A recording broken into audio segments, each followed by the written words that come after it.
considering that Liverpool did not have a very nice striker in this match, and the second half performance, Liverpool clearly put a better side in the second half. Were you happy with the result and the performance? No, definitely with the performance, to a certain extent also with the result, because Arsenal is having a great season domestically and also in Europe, so you know how hard it is to even get a result against them, let alone to win. So that's why, to a certain extent, you're positive about the result. I think in the first half they had much more ball possession than us, although in some spells of the game you could already see how well we can play the ball out from the back and how many times we could play through them. But they were more dominant, were a few times very dangerous over their right side with Timber and Saka. But that to not much more than crosses. And in the second half, I think we defended a little bit better in their first build-up, so that made it more difficult for them to dominate as much as they did in the first half. And we were even better on the ball, or we did similar things like the parts in the first half to dominate. But yeah, from all that ball possession, and that's not something new for someone who follows Liverpool, you're hoping for more chance creation. And we were a lot of times very close shots, decision making in the end. But yeah, hit the bar in the first half. Just not enough to score a goal. Hamza? Hi, Arne.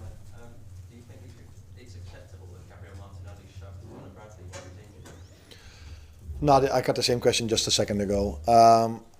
I don't know Gabriel Martinelli, but he comes across as a nice guy. And I think the problem for him is, and that's a problem in general in football, that there is so much time wasting and players pretending that they are injured in the final parts of the game or during the game, that you can then sometimes be annoyed if you want to score a goal that you think that player is time wasting. And I cannot ask from Gabriel Martinelli in 94 minutes, when it's so emotional, for him to understand that he plays Liverpool, that is a team when they are being hold against, which was the game against Leeds United, and we don't even go to the floor. If we play West Ham United and Paqueta tries everything to do to get a second yellow card, that my players try to drag him out. You cannot expect from Martinelli that he thinks so clear in 94th minute.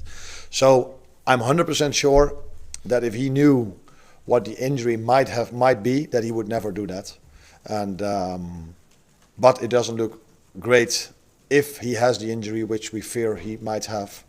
Of course, but football, time wasting, diving has come to the situation that players think in the 94th minute that probably that is happening again, because I've seen it happening against us so many times this season that I can understand that Martinelli might have thought that this was time wasting as well, and he couldn't thought about this is Liverpool. They don't do this. I don't know yet, but it didn't look great if you have to go off on a stretcher.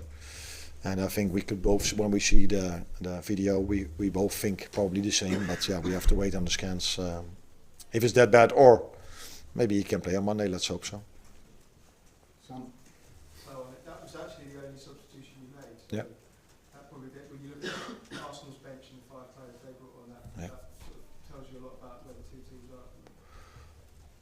are. I think there are other things to talk about where both teams are at the moment than talking about the bench. I think we showed today that, and not for the first time, by the way, this season, that again in the big games we're able to compete with any other team, and I think we've had result against almost any team, any big team that we've played, except for Man City, where it was of course so obvious that we scored the 1-1, but the only ones who didn't thought that was obvious was the referee and the VAR. So that's the only game where we were, which we've lost with 3-0. For all the other games, I think we've showed home against Arsenal, away against Arsenal, that we can compete with any other team. The question then, of course, is why you're 14 points behind them. And for me, that's also so obvious, because we struggle so much against low blocks to unlock that. And as you all know, sitting here, that there's 20 goals difference between them and us in set pieces. So, but again, in both games, I think we've shown now that both teams are really strong and very competitive against each other. We won it because of a free kick at Anfield, and today there wasn't a moment like that, so that's why it ended 0-0. Did you specifically tweak anything at half time, or was it a case of just growing in confidence? No, like I said, I think the way we pressed their two centre backs and their number 6 was better in the second half than in the first half. That's why we could regain ball possession faster in the second half, the first half, and they couldn't come as far around our box than than in the first half. But maybe the main thing was that we had the ball also for long spells, and then when they kicked it away, we could pick it up again and start playing again. But credits to Arsenal as well, the way they defended their box. I think we had 5, 6 or 7 shots, mainly from Dominic Szoboszlai, and he has a good shot, I can tell you. And one shot I thought might have gone in, but then of course Gabriel blocked it with his body forward and his leg. So they're good in so many things, including box defending, that it's so difficult to get a result against them. But we managed to do so. Hi, Arne. After a good performance like this one, what can you build on the next games? You have a game against a non-top team coming up. What can you build on this? Yeah, I'm a bit surprised that people think this is a good performance, because when we have 60 or 70% ball possession against other teams, people find it boring. And now it's a good performance, but again, we hardly created a chance. And now we say, what a performance. This is who we are. We can dominate ball possession. We know how to do build-up. We know how, but we struggle obviously in a few things. And set piece is one of them. Dominating moments when we're in the final third, then to find the right pass, the right execution.